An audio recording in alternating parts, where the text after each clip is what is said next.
What is cardiac tamponade or pericardial tamponade, whichever name you may prefer? So to begin, what we're going to do is break down what those words mean, and we can at least then tenuously understand what the condition is or would be logically referring to. So cardiac, I'm sure you know, refers to the heart, and tamponade would be the trickier one. However, aid is our suffix, and that usually refers to when something pertains to something else, as in a blockade. So our root word for that would be the tampon, which would be to stop the flow of. And as we see, a cardiac tamponade would, yeah, I guess we could say that it would be something preventing the heart from doing what it needs to do. So now let's go into a little bit more detail. You, listening to this video, have a heart in your chest, and it's about the size of a fist, which is pretty incredible that something that small can pump blood throughout the whole body. So obviously we need to protect it, okay? Nobody can live without a heart. And the reason our hearts are buried so far in our chests and not anywhere else in our body is because of that reason. We have to protect it. So we have our skin, we have our muscles, we have our rib cage, and then what? Right? We can't just have the heart sitting underneath that, rubbing up against your bones or anything like that. The heart is inside a little sac called the pericardium.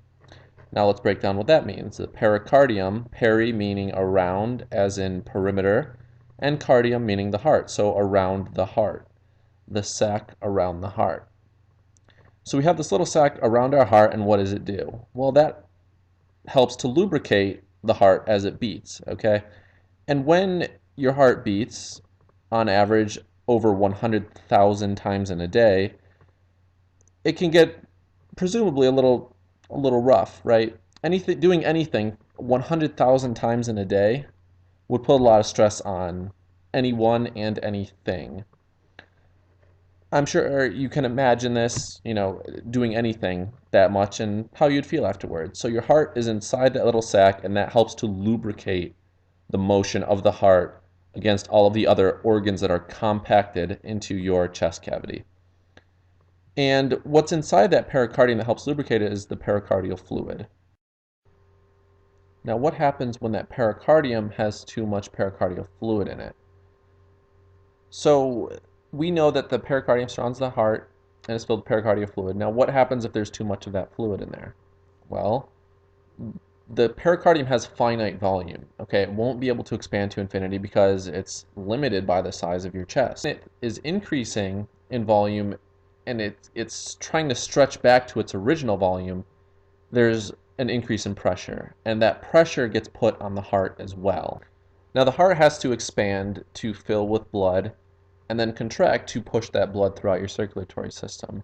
So when there's too much pressure around it, it won't be able to expand enough to get as much blood into your ventricles as you need. And then that obviously would be a decrease in stroke volume, which would not be good because you need blood to go throughout your circulatory system and oxygenated blood at that to fuel your cells. Now, what can cause this increase in pressure? What can cause the increase in pressure in the pericardium and in turn on the heart? Well, a lot of different things. One being trauma, whether it be from a car accident or something like that. And it could even be trauma as in heart surgery or a heart attack can lead to cardiac tamponade.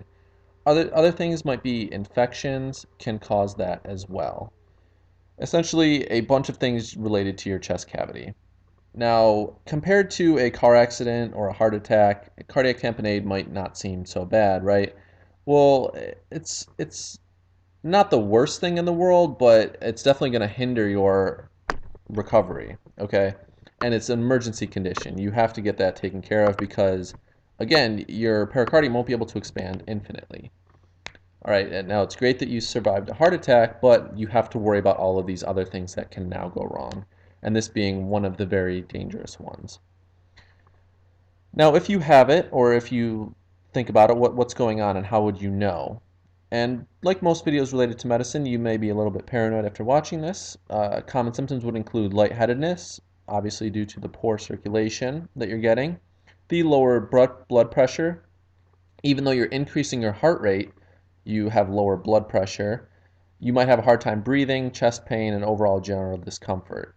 A lot of symptoms very similar to shock. Now, that isn't to say you should go out and get checked every single time you might get dizzy, but if these things are happening to you often, then you should go get it checked out. And that's not to say, again, that this is what's going on. It's generally occurring after some sort of trauma, especially heart surgery, and they'll have you monitored on these things if you happen to do experience one of those events.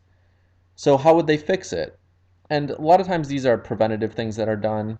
Or how does one fix it? Well, they have your chest tube that is taking that excess fluid away from your chest. And how do you fix anything that has, too much pressure? Well, you relieve the pressure.